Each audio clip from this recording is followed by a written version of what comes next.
Ya, berbelanja baju lebaran sudah menjadi tradisi di tanah air. Bahkan sejak awal Ramadan, masyarakat sudah merencanakan belanja baju lebaran. Padahal kini masyarakat tengah dihadapkan dengan kenaikan sejumlah bahan makanan pokok yang signifikan.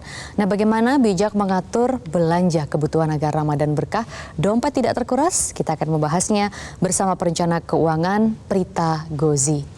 Mbak Prita, terima kasih atas waktunya di Metro Siang. Nah, seperti yang tadi kita sudah ketahui bersama ya, belanja baju lebaran itu kan sudah seperti keniscayaan setiap tahun. Di tengah memang saat ini kita tidak bisa pungkiri harga kebutuhan pokok yang juga melambung tinggi. Bagaimana ya Mbak caranya mengakali kebutuhan sekunder yang sudah menjadi rutinitas tahunan ini agar tetap bisa dilakukan tapi tidak menguras dompet juga? Baik Mbak Maria, jadi paling pertama yang harus dilakukan oleh semua orang adalah membuat anggaran rumah tangga atau kita kenal dengan sebutan budget. Budget ini bisa jadi memang agak berbeda dengan bulan-bulan yang lain karena perilaku berbelanja kita di bulan Ramadan itu memang juga sedikit berbeda. Saya biasanya akan melihat dari kapasitas finansial masing-masing, artinya berbeda gaji, berbeda income, tentu saja juga cara pengaturannya juga akan menjadi berbeda. Nah, pada saat sudah membuat budget, kita akan fokus nih Mbak Maria terhadap apa yang menjadi prioritas atau kita sebutnya biaya hidup rutin. Lalu yang kedua, kita sebutnya adalah hal-hal yang memang mungkin sekunder buat kita. Kemudian yang terakhir itu adalah hal-hal yang sifatnya tersier. Pada saat kita memang mau menjadi orang yang lebih bijak lagi dalam berbelanja, maka saya selalu sarankan untuk melihat bagaimana kita bisa mengalokasikan dari penghasilan kita. Biasanya untuk hal-hal yang sifatnya sekunder seperti ini, kita coba untuk batasi aja, itu sekitar maksimal 20% dari penghasilan yang kita terima bulan ini Mbak Maria. Jadi sesuaikan saja dengan penghasilan setiap orang, jadinya berapa rupiah. Oke gitu ya Mbak Prita ya sebenarnya. Nah, masalahnya nih Mbak, gajinya kan tetap segitu-segitu aja. Tapi kebutuhan pokok ini lagi naik nih, bisa sampai 2 kali lipat. Nah, untuk saat ini ya, jadi gimana tuh Mbak? Apakah kita tuh sampai perlu nih memakai tabungan kita untuk kebutuhan sekunder belanja baju lebaran? Tapi ini udah jadi rutinitas sekali lagi gitu kan? Baik, tentu saja jawabannya tidak disarankan kalau kita menggunakan tabungan yang kita peruntukkan untuk hal lain, tetapi kita ambil hanya sekedar untuk memenuhi kebutuhan lebaran tahun ini saja. Maka sebenarnya kita mau ngintipnya dari mana sih kita punya kemampuan finansial? Pertama adalah dari alokasi gaji, yang seperti tadi Mbak Maria sampaikan, kan gajinya nggak naik Mbak Prita. Betul, artinya kalau memang kita mau mengambil 20% ini, kita sebutnya post playing Mbak Maria. Kalau misalnya kita masih ada kebutuhan-kebutuhan primer, itu masuknya post living. Jadi memang sebenarnya tidak mengganggu. Masalahnya kalau post livingnya bengkak, baru dia akan mengambil nih sebagian dari post playing tersebut.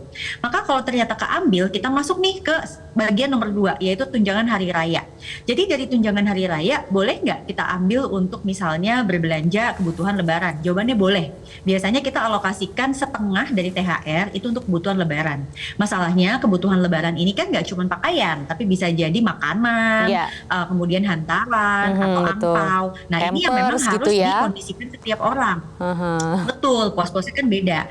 Lalu terakhir, kalau tadi Mbak Maria bilang, oke Mbak Prita, misalnya nih udah ambil dari gaji masih nggak cukup, THR masih nggak cukup. Yang ketiga apa? Yang ketiga ini kita akan ambil dari yang namanya mungkin dana cadangan atau kita sebutnya dana darurat.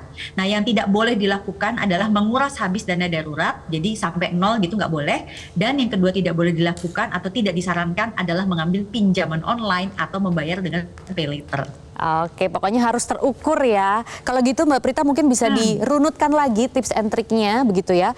Kalau kita ingin berbelanja baju lebaran dengan nyaman begitu ya, tapi di tengah harga yang membumbung tinggi ini, itu gimana sih Mbak skala prioritasnya begitu, urutannya seperti apa? Oke, skala prioritas yang pertama pastinya adalah untuk kebutuhan mereka yang memang fisiknya itu sudah tidak bisa menggunakan pakaian sebelumnya. Contohnya anak-anak. Anak-anak ini kan memang setiap tahun tumbuh ya Mbak Maria. Iya, jadi kayaknya kemungkinannya kecil lah untuk bisa menggunakan pakaian tahun lalu. Nah, ini sebenarnya lebih prioritas dibandingkan mungkin orang tuanya. Lalu bagaimana orang tuanya bisa mensiasati? Banyak, misal dibedakan di kerudungnya atau mungkin dibedakan di sarungnya. Jadi tidak perlu dari atas sampai bawah tuh baru semua, bahkan sampai sendal dan lain-lain. Jadi kalau Anda memang tidak memiliki kapasitas untuk membeli semuanya, maka Anda harus memilih mana nih yang memang sudah tidak layak atau mungkin sudah nggak enak lah untuk dipandang, dipakai di tahun ini. Tetapi kalau masih layak dipandang, rasanya nggak apa-apa kok kita menggunakan yang sebelumnya. Skala prioritas kedua tentu aja adalah untuk pakai makanan lebaran ya Mbak ya. Karena makanan lebaran itu kan memang suatu tradisi juga ya di Indonesia. Jadi sebaiknya memang sudah mulai dipikirkan nih menunya akan seperti apa, sehingga udah tahu, oh saya butuh sekian rupiah. Pada saat Anda tahu saya butuh sekian rupiah, Anda lihat penghasilan saya cukup nggak. Kalau penghasilan saya cukup, bagus. Tapi kalau ternyata tidak, berarti Anda harus mengorbankan yang awal tadi, yang tentang pakaian-pakaian tadi. Oke, jadi itu ya sebenarnya tipsnya ya, kita tinggal nggak usah beli semua mungkin, tapi bisa dari kerudungnya atau outernya atau mananya gitu ya Mbak ya. Oke, nah mungkin terakhir nih Mbak Prita. Mbak Prita kan juga fashionable ya dan mengikuti tren baju begitu. Nah mungkin bisa dikasih tahu juga Mbak tren baju lebaran tahun ini yang masih hemat di kantong. Saya selalu mengajak setiap pemirsa untuk sebisa mungkin membeli yang warnanya polos, karena dengan warna polos itu sebenarnya mudah untuk kita melakukan mix and match.